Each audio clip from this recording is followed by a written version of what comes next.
I wanted to be at Texas State. I chose to be at Texas State. I'm from Texas. That was important to me. I always knew if the right guy got this job, you better watch out. You better watch out. This is Win Now or Get Bent, episode 104. If you don't already know, I'm Kev Tardello, coming to you on Thursday, June 22nd. Guess you're hearing this on Friday, June 23rd. That's okay. We record the day before. Nothing new with the Bobcats, but I've got a great interview for you. Beau Corrales, brand new wide receiver for Texas State, signed in the spring, transferring in from SMU, former North Carolina product, former Texas State commit 7 years ago, finally coming full circle, going to be a Bobcat. I've been excited to get him on. It was an awesome interview, so I know you will enjoy that. Before we get to that, though, this episode is sponsored by Austin Patchmaster. Austin.patchmaster.com. Need any drywall repair, any cracks in your ceiling or walls, or maybe a hole you punched in after a Texas State loss? Call my guys at Austin Patchmaster.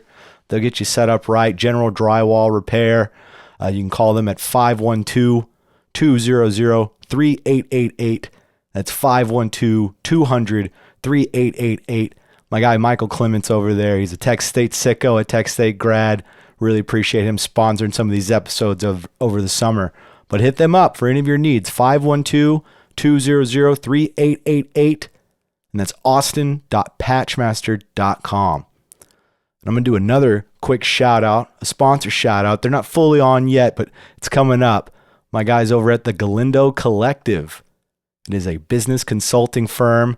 We're going to be hearing me say them a lot starting July 1st, but I'm going to give them a quick little plug for here. They are business consultants, as I was saying, do general business consulting. My guy over there, Rick Galindo, who the Galindo Collective is named after, he's got a lot of experience in hotels. He himself is a Texas State grad, but they can help you with any general business consulting you need. I know for myself, I just had a cup of coffee with Rick, and it was supposed to be a quick one, talking about how we're going to read these ads, and we ended up sitting there for 2 hours, and he kind of gave me some free business consulting, helped me out a lot about what we should do with this pod and some of the things we should do to get more sponsors and how we approach it. And it was a wealth of information. And I know if it's anything you're looking for to help up your business, hit them up over there. TheGalindoCollective.com. That's the Galindo, Galindo Collective.com. It's my guy Rick Galindo there. Very appreciative of them. You're going to hear them all football season. They gave us a big commitment, and I'm excited to start plugging them more and more. But all right, let's get to these Bobcats. Not a whole lot going on. We're in the midst of summer. No new news since the last one. I've even taken some extra time off. I went on vacation. I say I should vacation in quotation marks. I went to go visit family. It was a great time. I'm not saying that, but when you're traveling with a kid like I was, an 8-month-old, it's a little stressful. But I'll tell you what, that little whippersnapper, she hung in there. Didn't cry one tear on 4 plane rides. It was pretty impressive. Shout out to my parents as well for being there with us, helping us travel, and my wife, of course. But went off with. I probably cried more than the baby. Honestly, that's how stressed I was with that whole situation. But it was good. It's good to see. Good to introduce my daughter to her great grandpa. That was the big part over there in Pensacola, Florida. The Redneck Riviera down there. It's where they do the Sun Belt basketball tournament every year in Pensacola. So it's every time I see that pop up when it's Pensacola, I'm like, oh yeah, that's right. Because I've been visiting that place my whole life. It's kind of a naval hotbed. My dad was in the Navy. His dad was in the Navy. And it's a lot of retired Navy people live there. A lot of active duty Navy people live there. So it's an interesting town. Great beach. The whitest sand I've ever seen. A beautiful, beautiful beach. But yeah, so it was a great time for me to go on vacation because not a lot happened. I mean, the last time we spoke, there were 50 Bobcats. I was going to say 50 new ones. I guess it was just 17 new ones they signed last week to give them 50 total. No additions to that. We're still waiting on Simon Gonzalez, the SMU tight end. He still has to officially sign. That'll give them that 51. And it still seems they're still looking for those other 2 that we mentioned. It seems this class is going to officially round out at 53, looking for another DB and a receiver, but we haven't seen anything there yet. But it's that time of year, so I kind of understand. It was camp season last week. Camps kind of came to a conclusion, and now it's vacation time. I just saw GJ Kinney posting a picture of him in Hawaii, so I hope he's enjoying that. Guess it was a picture of his son Link. Named him after Lincoln Financial Field from his Eagles days. I still love that. So yeah, it's vacation time, but I feel like we're gonna get some news dropping soon. You're starting to see some of these 2024 players commit to other programs. In Texas State, they've got a lot of 2024 offers out there, way more than I was seeing with the last staff. The staff before Spavital Withers, they would get out there and they'd offer. It was pretty close to this volume that they're doing right now. But I was looking through the 2024 class because it's time to start thinking about the future, thinking about these other high school kids that they're out there offering. And as of right now, they have 202 offers out for the class of 2024. 202. That's a lot. It seems like they've been on the surface. It's like, oh, they've only really been focusing on this class, which, they got to get right for this fall. But they've been quietly out there offering a lot of these guys. I'm not even going into the 2025, 2026, and 2027 classes. They have plenty of offers there as well, especially in 2025. So they're really getting out there early. And in 2024, with these 202 guys, I broke it down a little bit. I don't have all these numbers memorized, so I'm going to have to read off of this. But they've got 36 wide receivers, 14 defensive linemen, defensive tackle style linemen, 21 edge players. They list them as edge, but it's like at that defensive end. 14 linebackers, 21 running backs, 6 tight ends, 14 interior offensive linemen, 9 tackles. That's a total of 23 offensive linemen, I guess. 26 corners, 23 safeties, and 18 players designated as an athlete, which means they can put them in a multitude of different positions. I mean, that's a lot of players that they're looking at. Right off the bat, you look at wide receiver with 36, and you see this style of offense that GJ Kinney and Mac Leftwich that they like to run. It's very receiver friendly. I mean, they were in some of these sets we were seeing in the spring. Most of them actually, it was 4 receivers going out there. A lot of times there wasn't even a tight end. 2 slot receivers, 2 out wide receivers. So them getting out there and offering 36 receivers, it doesn't surprise me. But seeing the number written down, I'm like, that's a lot. I mean, obviously they don't need 202 commitments, and there's a good chunk of those 202 offers that I just listed that have already committed somewhere else. So it's not like it's 202 guys who are out in the open ready to commit and join this team. But the fact that they're even still going out there and offering some of these guys that even you look at you look at it and it's like, no way they have a chance to get that guy. Why are they offering him when he's got Texas offering him and all these other guys? But it's important because you never know what happens. Something could fall through and all of a sudden you have a high caliber athlete joining your team. Cedric Lott is a wide receiver. I just tweeted about him yesterday. Speaking of receivers, he's from Mesquite Horn. If you remember, Chris Don Jr., another receiver from Horn, just signed with Texas State. He'll be joining them this fall. And Marion Atwood, defensive back from the same school. Now they're going after another Horn product, receiver. And he tweeted out some pictures, a photo op opportunity he took at Texas State. And then he also tweeted out one from UTSA and one from UNT. So you have a little bit of a recruiting battle for Cedric Lott, which is interesting. He doesn't even have like a star rating on 247 Sports or anything. He's a tall receiver though, 6'5". So it's a big target they're looking for. It's nice to see Texas State in the mix battling with UTSA and UNT. We saw it with Taylor Starling, the South Oak Cliff defensive back, committed to Texas State, ended up signing at UNT though. But after he committed to Texas State, you saw UNT and UTSA kind of come in late, trying to get him to come over there. So the fact that those 3 programs are competing for recruits is something new we're seeing with this staff, that it seems like they're going after the right caliber of player when it comes to that. I don't like that he posted some UTSA stuff right after the Texas State one. That doesn't give me a ton of confidence, but I like, GJ Kinney's from Mesquite.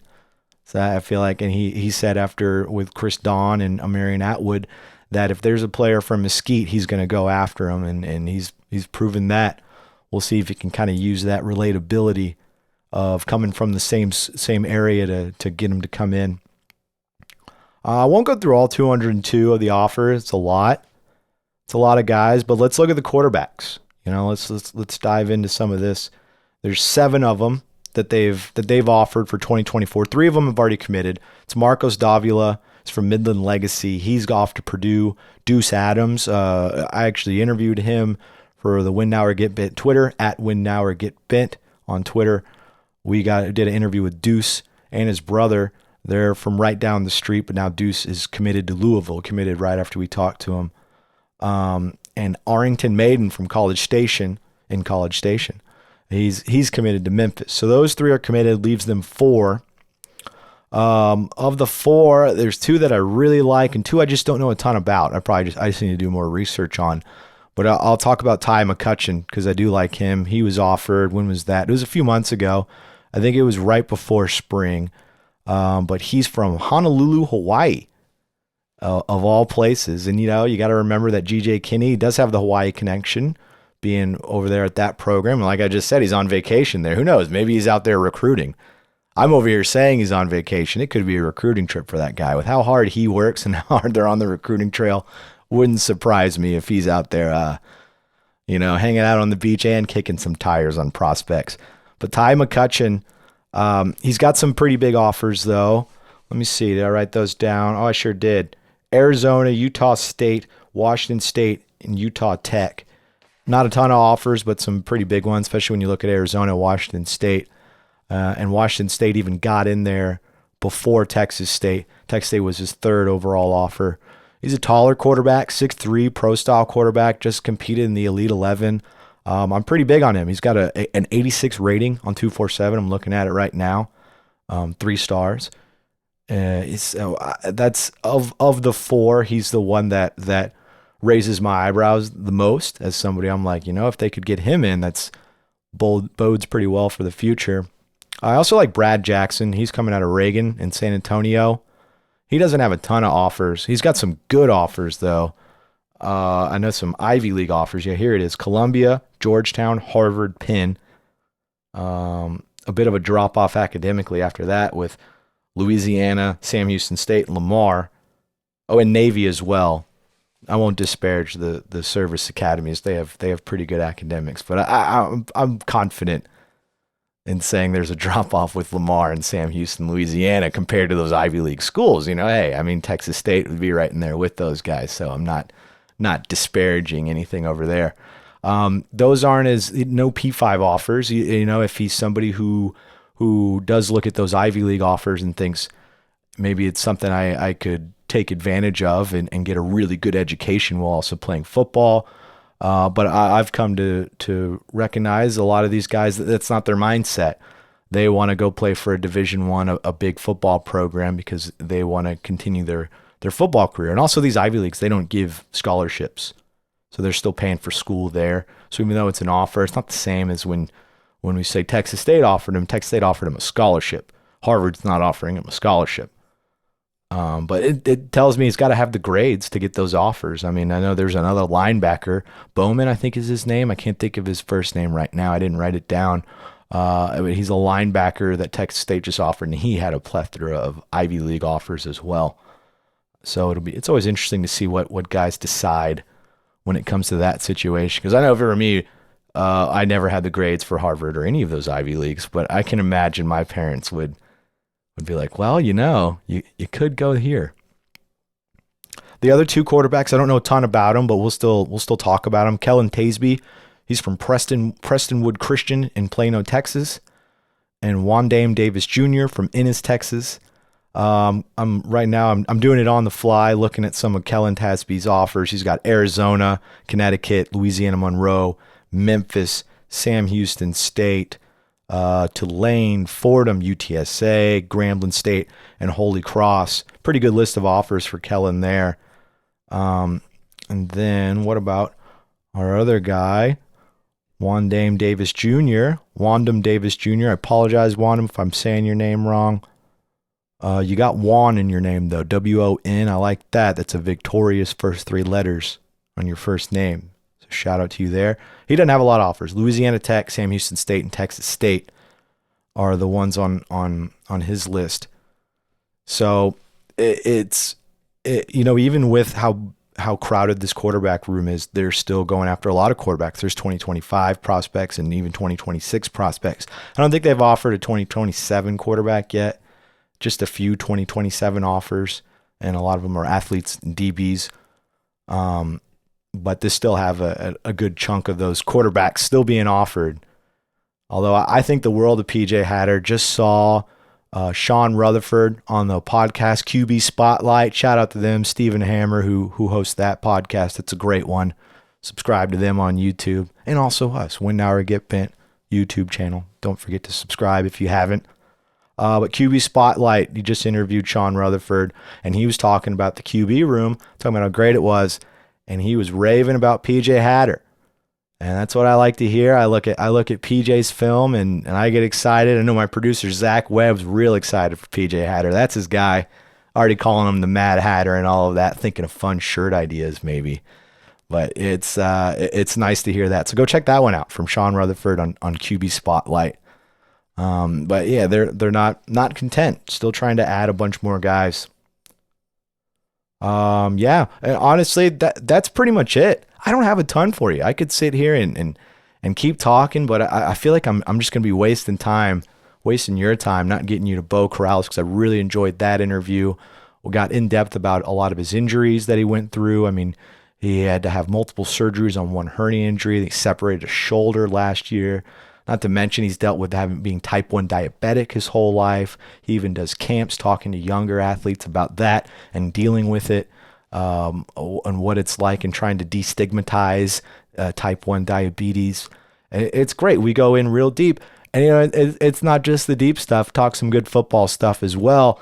Gives me some good info on the quarterback situation that you should listen up to. That was the good part. I appreciate how open he was about everything. He doesn't name a starter. We don't make him name a starter, but he gives us a little bit of insight on what's going on there. Yeah, check out the merch site, WNOGB.com. Here you go. Give you a little shirt plug right there. You can get you one of those shirts. You can get you the Sicko shirt. I got to get me one so I can wear it on the next show. It's tank top season. You can go get some tank tops. I ordered me the blue one. I love that blue one. I'll wear that on one of these shows soon. It's not very professional to have a tank top on a pod, but who knows? I'm not a very professional guy anyway, so maybe I'll just go ahead and do it. But check that out, WNOGB.com. We've got lots of cool merch going up. Lots of cool drops coming throughout the summer and even into the season. Hoping to introduce some other stuff. I know a lot of you are buying the mug. That's been the real popular one. Really appreciate all of you buying the mug out there. Some other cool stuff like that we want to introduce. So keep checking back there. Again, another plug for my guys at Austin Patchmaster, austin.patchmaster.com, 512-200-3888. Any drywall repair you have in the Austin metro area, they've got you. They can come to you and set you up right, give you a good price. If you're living in Dallas, Houston, still reach out to my guys. It's a franchise, so they can still get you a referral somewhere around there. If you're in this area, go ahead and hit them up, Austin Patchmaster, austin.patchmaster.com. All right, quick intro on this one. Excited for this Beau Corrales interview. I think y'all are really going to like it. Excited to have Beau on. Got to have him back on again sometime soon. Somebody who's just, he's at arm's length been in my life for a better part of a decade. You know, he's not somebody that, in fact, you're going to see it the first time we truly sit down and actually have a real conversation. It's not just like a DM or something like that. Is that one? This interview you're going to see. So you're going to enjoy it. I already know it. Make sure you do like, subscribe, comment on all our platforms, Spotify, Apple, YouTube channel. Please, we're over 100 subscribers on the YouTube channel. Thank you all for that. That does matter. More we can monetize once we get to 1,000 subscribers, and that'll just help us grow even more. The support from all of you has just been fantastic, whether it's the merch site, listening to the pod, just even words of encouragement. Even our sponsors are sickos, so it's been very motivating for me to keep this thing going. And I plugged them earlier, TGC, the Galindo Collective, but they paid for 50 episodes. So they're going to be with us all through the season. It's a big commitment, and I am very excited to promote them, help them grow their business, help our business grow. Lots of good things coming up. That's enough yapping from me. Let's get to Beau Corrales. Great stuff from him. The big tall receiver from local guy too, out of Georgetown High School in Austin. Can't wait for that.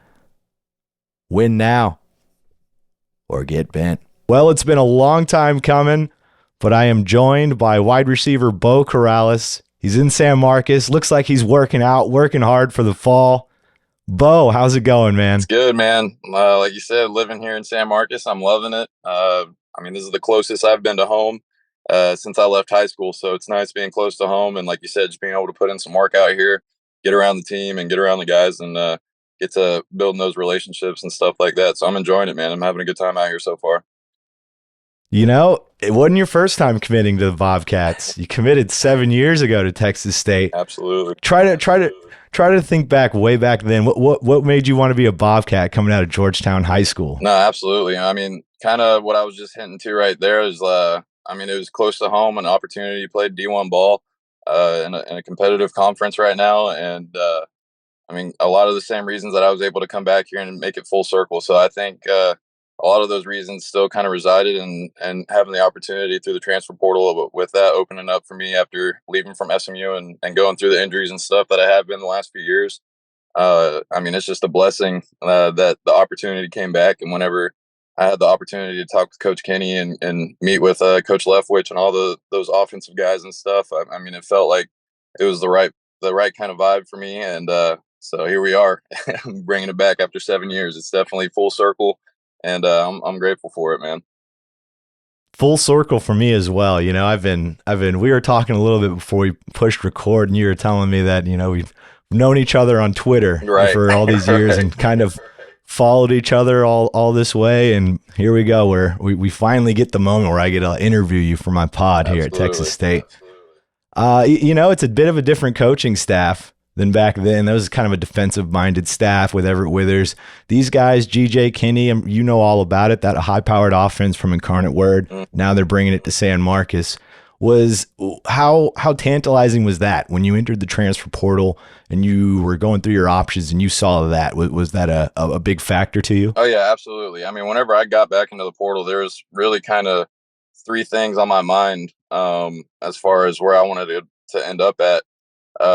Well, I guess four if you include that I wanted to stay close to home. Like, that was obviously something while I'm still playing college ball. That was a decision I made after missing my fifth year up in North Carolina. I was like, man, if I'm staying in college playing some football still, like at my sixth, seventh year, like I wanted to be back home in Texas doing it. So that was at the forefront of my mind. But then also I wanted to know, did the school have a good quarterback, a good offensive line, and a good strength staff. And I mean, whenever Texas State called me up and kind of gave me the offer and everything, I still had some research to do on the new guys and stuff. But I kept up with Incarnate Word through one of my old teammates. My old high school quarterback actually went out to UIW, and a few other of our players were out there as well from high school. And so I'd always kind of kept tabs on them and stuff. And just hearing how explosive they were this past season, and the firepower that they brought to the FCS. Getting the chance to talk with Coach Kenny and Coach Leftwich, like I was saying earlier, I mean, they got some exciting stuff going on. I love the schemes that they run, and I love their willingness to call plays down the field and just throw the deep shot. So I mean, every single box was getting ticked. So I was really excited about that, and really grateful that they gave me the opportunity. Like we said, I mean, it's full circle for me. So whenever the Texas State popped back up as an offer, like. I mean, I did some time talking about it with my family, but really just praying on it and stuff. And ultimately, like just led me in my heart that this was going to be the spot that I needed to end up in for my last and final college season. It's for sure your last. You don't have any more eligibility hiding anywhere. Nah, this is it. I got blessed with that COVID year and then the red shirts that I got from injuries and stuff. But this is absolutely it for me. This is my last stop. So I mean, kind of. All the cards are out there. I'm just playing them all down and putting it all in. Like this is everything. So God willing, I can stay healthy and get a healthy season in, because that's kind of what's been holding me out the last few years. But just really excited for the opportunity and the chance to show that I still got a lot of ball left in me. You know, that just says so much about your mindset right there that you talk about, oh, this will be my 7th year, a lot of injuries and red shirts extended your career. And you say you're blessed. You look at that as a blessing a little bit, despite having to overcome all that adversity and recovering from those injuries. And I'm sure were some really isolating times when you're in the training room trying to get back onto the field. Absolutely. What keeps you that mentally, aware of your situation, that you look at it and you're like, there can be some positives to this. Well, how do you get to that point as an athlete? I think it's just where my faith in God is, because I mean, I've always been a believer that things happen for a reason, and I mean, for better or for worse, like going through those injuries, those 3 years, I mean, I wouldn't be the same person I am, like standing here talking to you in this interview, if it wasn't for those things that made me mentally stronger and stuff. And so, I think ultimately, like just having that rock hard faith in God and understanding that whatever his plan is, I know it's way greater than what any plans I can make for myself. I mean, I obviously would have loved to be able to kind of leave from Carolina and go into the draft in 2020, back whenever I was kind of in my 4th year and thinking that was my last year. Um, and like you said, I mean, it's been isolating and it's been tough for the last 3 years, saying, "All right, this is my final year." Like this is my last year, and I've repetitively said that. Um, but I don't overshadow that with the fact that like I was saying, that I just feel blessed with the opportunity to extend my education. I mean, I have a master's degree, which I never planned on getting. I've made a lot of new relationships that like I never intended on having. So I mean, God takes us on paths and journeys that maybe we're not expecting, or we don't think that ourselves are ready for yet. But I think that's the beauty of life, is that each new opportunity is just a challenge to step up to the plate and kind of give it your all. And that's the way I've been looking at it this whole time. With the injuries that I've been through and stuff, every setback that I've been through, I think is just another opportunity to kind of bounce back and stuff. And so with going into my final last college year, I mean, like I have no worries or anxiety at all, man. I know that I can play football, and I'm gonna go give it my all. And however it ends up is how it ends up. I mean, it's in God's hands, and I'm just blessed to like I said, be as close as I am to home. This first time that I've been able to be this close to home in 7 years, which is special to me, being able to be close with my family. I'm actually living out here in San Marcos with my brother too. He's kind of just wrapped up law school and saving up to go move back out to California, where he did his bar and everything at. But it's just small things like that, man, like that really kind of compile and let me know that I'm blessed to be in this position, even though kind of outside looking in, some other people might say have a different mindset on it otherwise. So you got your master's degree. What do you're obviously going for? Well, are you going to be a doctor here pretty soon? If I had played my cards right, man, I definitely could have been getting my doctorates at this point. I'm doing like a master's program here at Texas State, but I'm actually not doing any courses during the summer. It'll just all be online during the fall. So really good for me, man. I mean, like this will be the most time that I've been able to kind of really just spend on football and really trying to like get my body and mind right for it. So I'm excited for seeing it pay off this fall. Yeah. With those injuries that happened, I know there was the sports hernia that actually, and you could talk about it more than I could, where you re-injured it, or you had complications with surgery. Can you talk about that one and some of your other injuries and how you're doing now? Yeah, absolutely. So it was kind of a sticky situation, I guess. The best way to say it. I went out to Philadelphia to supposed to be like the world leading sports hernia repair place.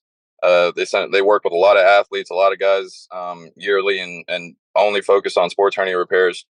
And so I went and saw them during my 4th year, like halfway through it, because I was just trying to make it through the season during 2020, that COVID year, and got about halfway through it and was like, it's too hard to make it week to week. I'm just gonna go ahead and get this checked out. Like I wanted this to be my last year, but I mean, I haven't played enough games that if I just do the surgery now, then I'll be able to get this year back, kind of deal. And COVID too, because that was before they even announced the COVID. So that's what gave me the red shirt to use my following year. Uh, but long story short, went out to get my sports hernia repaired, and it did get repaired. And then a few months later, I still wasn't feeling better, and like I could kind of feel it was calcium deposits that started to form around my pubic symphysis, which is like right in that area that they did the surgery on and stuff.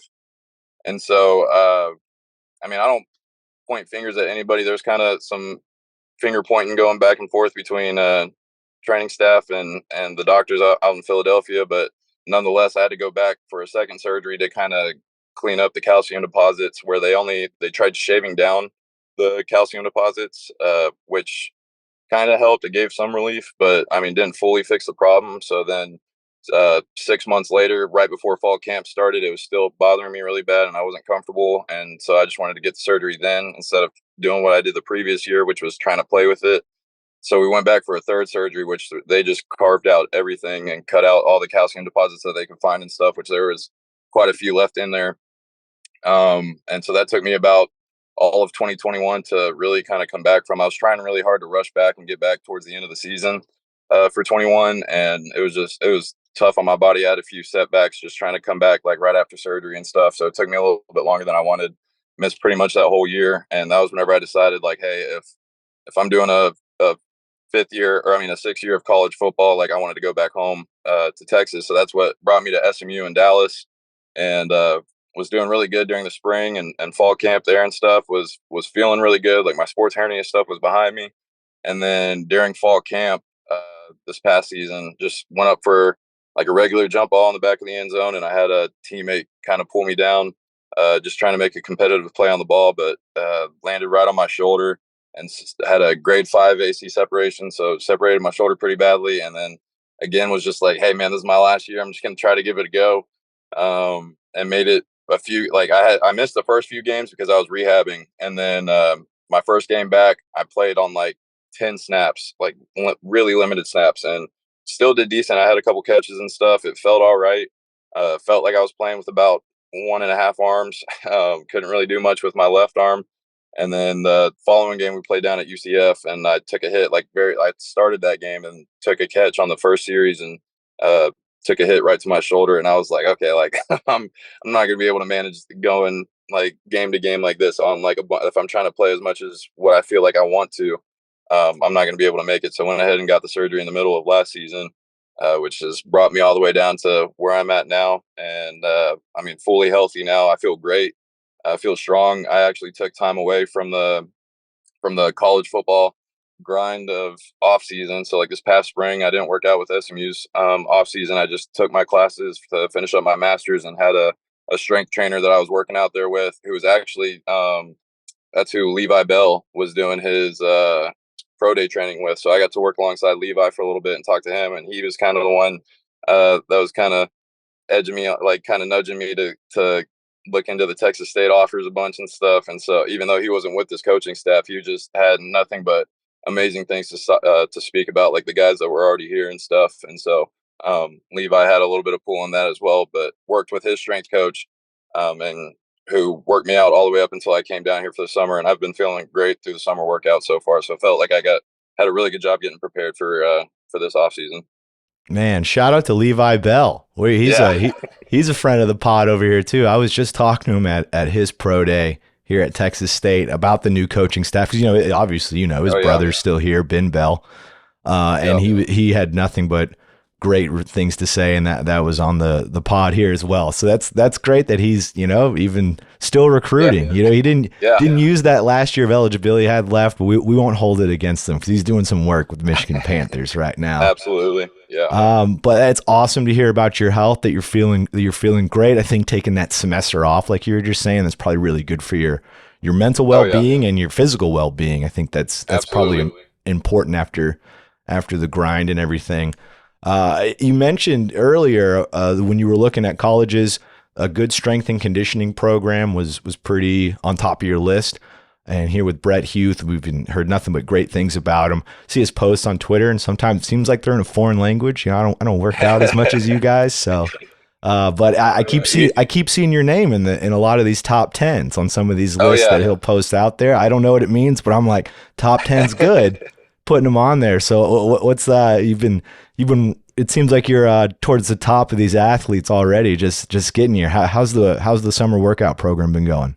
Oh, it's been awesome, man. I mean, Huth is the dude, and I've enjoyed all the stuff that he's had for us so far. It cracks me up that you're saying about his post being in a foreign language, because some of the weight cards and stuff I have a hard time kind of reading and stuff. But whenever they break down the lift, by each kind of set that we're doing. He like steps in and kind of talks and demonstrates and walks through everything before everybody gets started and stuff. And so I mean he definitely leads the football team in a really well way, which is what you need out of a strength coach. Because I mean, the strength coach is your head coach during the off season, and they kind of establish the culture for the team and what the team's going to be really kind of relying on come fall. Because I mean the work that we're putting in now, the way that Huth kind of orchestrates everything, I think it's definitely going to translate into how we're performing in the fall. And so I think that's a really exciting thing to be a part of, just because that's not everywhere in every program around the country. I mean, like I used to think that strength and conditioning was very similar at schools, and I mean, you can find out pretty quickly that it's very different across the board. And so being with a good strength staff can definitely give you a big edge, and just the kind of guy that he is, and the guys that he has with the assistant strength coaches and stuff. He's got a really good staff, and so I'm excited to be working under him. The strength coach is the head coach in the offseason. I'm going to be interviewing him pretty soon. I'm going to use that. I'm going to say that back to him. I bet he'll really like when I say that too. Yeah, absolutely. So, for Texas State, when we talked a little bit about GJ Kinney's offense and how it's a little more fast paced than what's been here in the past. When they talk to you about where you fit in it and where you fit in, what's your role going to look like with these Bobcats? Yeah, I mean, I think to sum it up is just to really stretch the defense and to pose a vertical threat, and then also we do have like some good screen game and stuff, and I think that something that I'm excited to finally get back to doing, because we ran a lot of it back in high school, just like flipping the ball out to the outside and then just getting some good yards from that, which I think I can really excel at. And like I said, just stretching the defense. I mean, Coach Leftwich runs an offense where the splits are. I mean, I'm lining up almost standing on the sideline, which is a lot different from other places and stuff. So we're going to definitely put some guys in the bind on defense and make them choose who to cover. And I mean, the defense ultimately can't be right. You know what I mean? So like, we're going to put them in really difficult situations with the guys that we have in the receiving room. But I think definitely my presence on the outside is definitely going to be a problem for some of the teams in this conference. Yeah, lots of space with this offense. It's CJ Rogers. We got to talk to him in the spring, and he explained it as like a vertically choice-driven offense, and I like that. But hearing you having to stand basically on the sideline is pretty telling of itself, with yeah. what they're trying to do. And you were saying also when you were looking at colleges, or not colleges, a place to transfer recently, you wanted a good quarterback in that program. Now, obviously, who the starter is going to be, we don't know publicly whether it's TJ Finley or Malik Hornsby, but there's going to be a competition in the fall. I won't make you tell us which one you think it's going to be, but tell me what it's like working with both those guys. Have you gotten to kind of build some chemistry, run some routes this summer? Yeah, absolutely. We've already kind of started getting on top of that. I mean, we haven't met TJ yet. He's moved down here to San Marcos, but he's not working out with the team yet. He's got to finish a class over at Auburn. But being around Malik and CJ, both, I mean, they're both really great leaders that can freaking throw the heck out of the ball. And I think that either one of them can get it done. I think I'm glad I'm not the one making the decision. Ultimately, I'll say that, because I think, especially you throw TJ into the mix, we got three really competitive dudes that can sling the rock. So I think, like I said, I mean, whenever I was kind of looking for places to go to, one of the things that in my head was who's going to be the quarterback. And although I can't say who it's going to be this fall, like I think that the competitiveness is going to bring out the best of all three of them, and we're going to end up with a quarterback that can win some games for sure. Now, I know you can't say, but is it because you can't say because you don't know yet?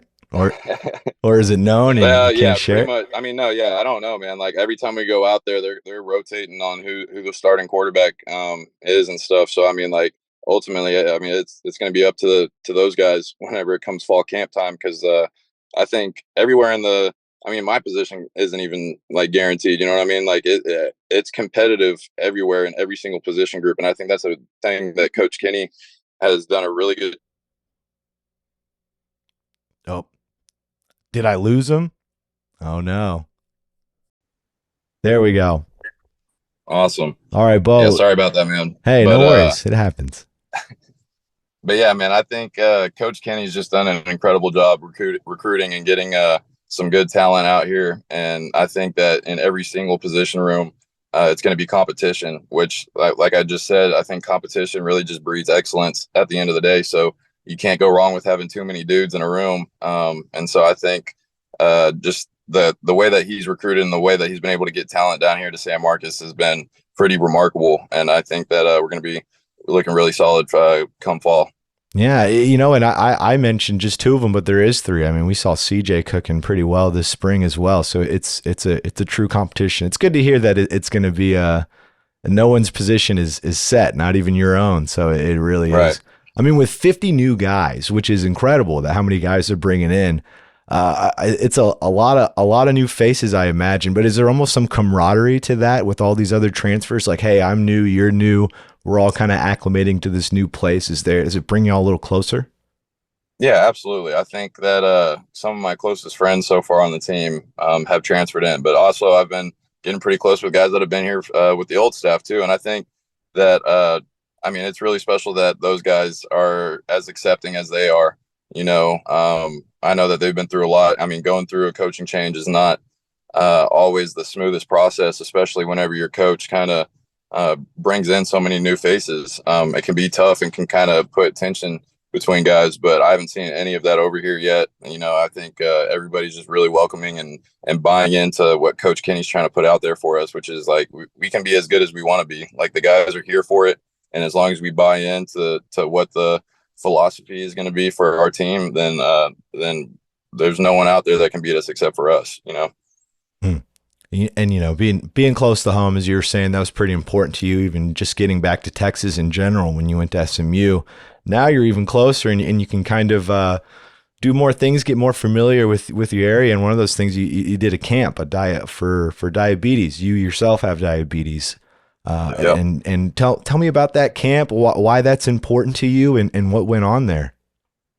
Yeah, so it was out in Killeen, which was kind of back towards Georgetown. So I stopped by in the morning, had breakfast with my mom, and then headed out to go to the Type 1 diabetic. It's a summer camp called Camp Bluebonnet, and they host it every year around this time in the summer, and they just have a bunch of different things going on just to get Type 1 diabetics all around each other and being active, because having an active lifestyle is something that really helps a whole lot in regulating Type 1 diabetes. And so just having all those kids out there and stuff and just kind of being able to show my face was a really good opportunity for me to just share my story and the things that I've been through and let them know that, I mean, there's nothing that this disease can stop you from doing, especially if it's something that maybe someone has told you before that it's something that you can't do. I mean, like it was kind of up in the air whether how well I'd be able to manage it while playing football and stuff. But my doctors that I had whenever I was first diagnosed were really encouraging, and they told me kind of that same message and stuff. And so ultimately, whenever I got diagnosed, like my mindset was can I still play football? And my parents can tell you, like they were an emotional wreck. They were kind of having a harder time accepting it than I was. But I was like, I mean, you're telling me I can play football, like, and even though I have this lifelong disease with me, like I can still live for the most part a regular life. I'm like, they gave me the thumbs up for it, and I was pumped up, man. Like I think I look at diabetes as a blessing too, man. Like I think that diabetes has taught me a lot about resilience and enduring a lot, which is kind of what I've been having to do the last few years. But I think being a type 1 diabetic has, in a way, kind of prepared me for those kind of life situations and stuff. So just sharing that to the kids and getting to be around their smiling faces for a day was just a really cool and fun experience. And like you said, it wasn't one that I really had an opportunity to do in the past before because I've been in different places. So really grateful that I got to go do that for the day and kind of just be around those, like I said, those smiling faces and be around some other type ones like me. It's pretty cool. You are an inspiring guy, whether it was the hernia injury or just the day-to-day experience with diabetes. It's pretty cool what you've been able to No, I appreciate to that. do. With diabetes, what's something that a lot of people don't realize about it? When Obviously, there's type 1, there's type 2. Type 1, I think you're born with. Type 2, you can kind of develop. What's something that people just don't realize about your day-to-day life with it that you wish they did? Um, it's hard to say, man. I don't want to say that I wish that like people knew and understand, because like to say that means that like they probably have someone in their life that's type 1 or they are type 1, because it's impossible to really kind of understand and grasp what it is. And like you said, I think like the stigma between type 2 diabetes gets a lot of confusion with type 1 and stuff. And so like a lot of people don't really understand kind of just what type 1s have to go through on a daily basis. But like you could make a whole list, a laundry list of stuff, that you can kind of rattle off. Because, like I said, I think there's such a difference between type 1 and type 2. But people aren't really informed about it unless they are type 1, or they have a brother or sister or someone really close that they see on a daily basis have to go through that stuff. Because, I mean, like I don't put any blame on anybody about it either, because I know, like, I wouldn't know about it myself if it wasn't affecting me the way that it has. And so, um, I think that one thing though is just the fact that like our life is almost kind of always on a like on a scale or teeter totter, whichever one you want to go on. Because um, you're pretty much, the way I looked at it as a kid growing up is I had to tell myself it was like a game, and like, I mean, it's a pretty dangerous game, because if you screw up, you go too low. I mean, you can go unconscious, go into a coma, you can lose your life. Um, but you go too high, and like, I mean, then you're hurting your organs, you're hurting your body. Like, there's just a bunch of other negative effects that you can happen from going high. So I just looked at it as a game growing up, and every single day I was trying to get better numbers than I got the last day. And so that kind of helped put me on pace to kind of show up every day for myself as a diabetic, and try to get better numbers, and get into a range that was safe and healthy. Because ultimately, you're not going to feel at your best. You're not going to be able to work out at your best. You're not going to be able to perform at your best in sports if you can't get your blood sugar under control. So for me, it was a game before I had to play my game, kind of deal. And that's kind of how I learned how to manage it and stuff. It's tough going day to day. And a lot of people get like diabetic burnout of just like it can get tiring and mundane of like always trying to stress over, or not stress over, but trying to like just be on top of it. It can be stressful, but letting go of that stress, and trying to just be in the moment with myself and be present for myself and know where my blood sugar's at and stuff was really huge for me, especially before I ever had a glucose sensor. Because now I mean, the technology they have for diabetics is incredible now. But whenever I was first growing up and stuff, I was kind of doing it all off of how I was feeling. And then if I ever wanted to check my blood sugar, I had to prick my finger and draw blood. So, I mean, I was probably pricking my finger about 12 times a day, and then taking insulin shots around like 7 to 10 times a day. So, having to just stay on top of that for so long, like I had mentioned, kind of sharpens that mental fortitude, and kind of prepares you for other difficult, challenging situations in life, for sure. Yeah, it's almost like you're almost an ultimate competitor. Even watching your insulin levels is a game, a competitive game. Like, gotta win this game. Like, I kind Absolutely. of like that, and I imagine that having to deal with that was beneficial when you had your other injuries. You've already, like, you're very health conscious already with your situation, so you're able to mentally overcome it. So I could see that a lot of Absolutely. that with you. Well, I'll end it on this. I'm running out of time. I don't pay for Zoom. I probably should, but you're going into your 7th year coming up. Obviously, you're continuing school, but do you still have pro aspirations, or what would be the a successful season for you this upcoming football season? Yeah, I mean, I think ultimately the reason I've been sticking around college ball for so long is because I felt like I was on pace to go for that NFL draft back in 2020, and kind of being so close to it and having that opportunity, knowing that it's there. Um, I just want to leave everything on. Like, I just don't want to leave anything left out there. You know what I mean? So I just want to be able to go out there, put it all on the line, and as long as I give it everything I got, um, I mean, like I said, God willing, if I stay healthy, I truly, absolutely believe that If I go out there and give it everything I got, then that'll end in an NFL career for me. But at the end of the day, if I go out there and give it all I got and I fall short, an injury pops up or any other kind of situation, man, like uh, I'm successful and I'm happy if I didn't leave anything out there. And I think that's what I've done the last few years. And it got to a point whenever I was kind of questioning with the injuries and the setbacks if this was a sign from God saying that like maybe football isn't the route for me. But I had a really good talk with with the team chaplain back at SMU. And something that I've resonated on is I really believe that if God didn't want me playing ball, then the opportunities would already be out. But as long as there's a will in my heart to go after it and I have the opportunity to play football, then that's what I'm gonna do. I'm gonna go out there every single time and put it out on the line, and then wherever, however it ends up, whatever the situation is, I'm gonna still give glory to God and just be grateful that I had the opportunity to go out there and do just that. Well, I was a Beau Corrales fan before this interview, and now I'm even more so one. That was really awesome stuff. I appreciate your honesty and coming on the pod, and congratulations on being a Bobcat. Absolutely.